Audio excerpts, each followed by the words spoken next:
My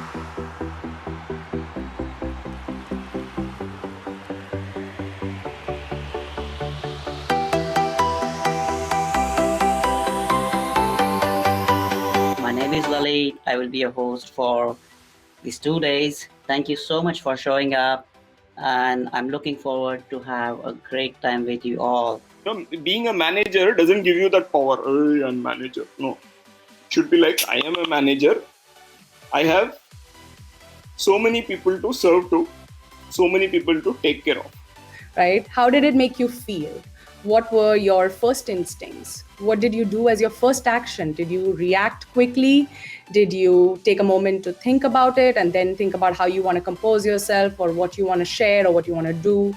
And what did you really accomplish after that moment, right? After that period passed, what did you really accomplish? Initially, when you start the interview process, this is your bar. This is where it will be, right? We'll hire bar for your hiring, depending on your JD responsibilities of the candidate. And you interview first candidate, you find him this way, second, third, fourth, fifth, and slowly inside your mind, the bar slightly starts slipping down. Sorry. So I had a lot of issues when it comes to learning in a team environment or learning with other people or learning from a teacher. And that created a lot of issues for my teachers as well, because in some classes I was extremely quiet and in some classes I was a troublemaker. So what are your goals with your automation? Where are you going with it? What's your destination?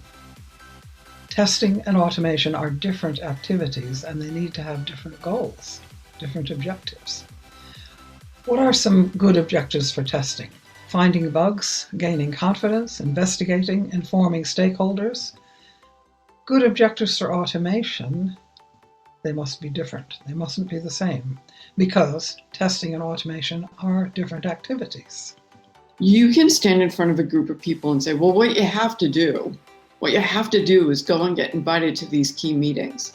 But, okay, fine. But how? Right? Like when I'm sitting and I'm listening to somebody, I'm like, but how? How exactly do you do that? So I think what I've been finding over years, and I have been kind of asking myself that question, how did I solve it here and how did I solve it there? Because this is a repeat problem that I think happens in testing.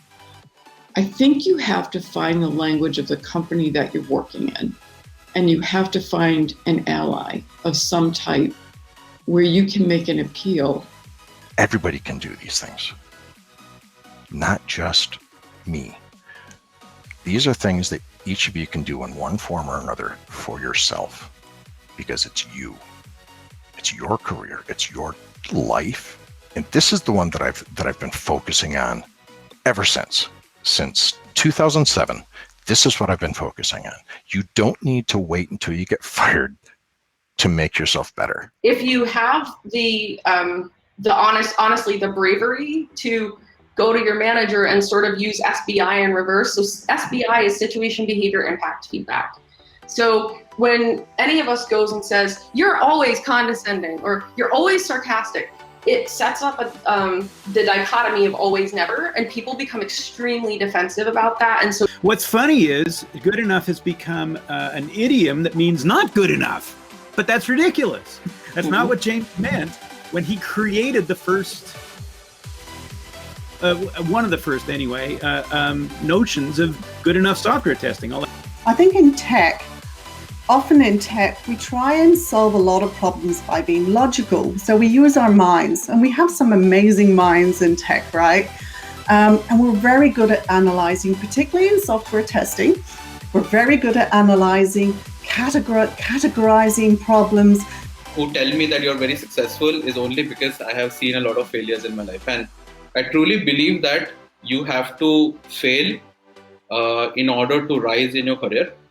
And I think if I have to draw, like I told you a lot of things in the last 3-4 minutes, and if I have to redraw my education experience as in the resume, and if LinkedIn provides me a way to project it in the way that I want to, it would more resemble the second line, the pink line that you see there. Like every ups and downs, every milestone that we achieve, foundation of that has a lot of ups and downs, and that is natural, right? I think that's how life is, and we don't question that ever.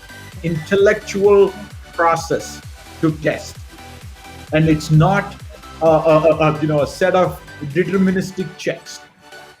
This thing we have absolutely failed to articulate, probably because the way testing was happening and the bias that is built up for over decades. Now, please, I mean, like, no humans, no community can change what has been happening for several decades in just a few years. Like, discuss how to improve quality. And at that point, like in front of 20 people, I said, hey, you know what, you should probably invite developers as well, because they're equally responsible and things like that.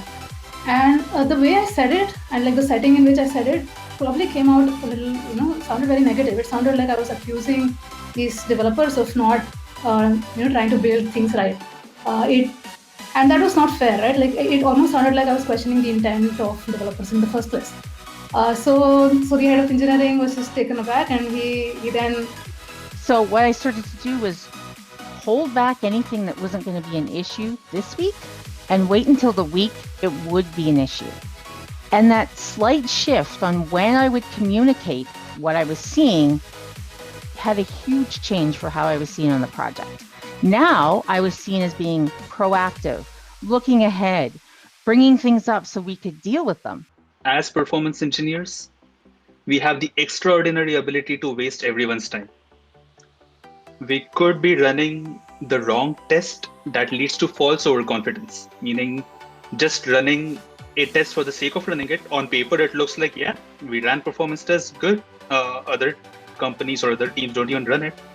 Should have added an extra bullet here, or an extra block that says, what would you do if you knew you didn't have to do it alone? Because that's a big thing that just covers it all. You don't have to do it alone. We can do this together. And don't be afraid, right? Ensure that you use a common language in order to ensure a common understanding. Use of common language improves the quality of software and the effectiveness of teams. The learning is painful, but the organization changes around me, and despite me. The organization doesn't remember that 2 years ago I did something great for them. The organization doesn't remember how wonderful it was that I brought them a new account. The organization could care less. The organization is worried about their short-term goals, the profits. The organization is not a person. Now there's people, and I think it's important to build relationships with people that are lasting. And I think there's important things you should do with communities. You should build relationships in communities and help evolve the practice of what you're doing. But then I broke my ankle. Just as I was leaving that big giant tech company and had set up the interview for this new company, I go and fall off a wall indoor rock climbing. It was not a good time. I was in hospital for a week. I couldn't walk for 12 weeks, and I did not expect how this would impact my mental well-being. So this is a picture of me getting around on a knee scooter. And the most inspirational quote about succeeding and failing that I have personally learned, and which is very close to my heart, it is from the logo, from the slogan my school, my alma mater had. What is it?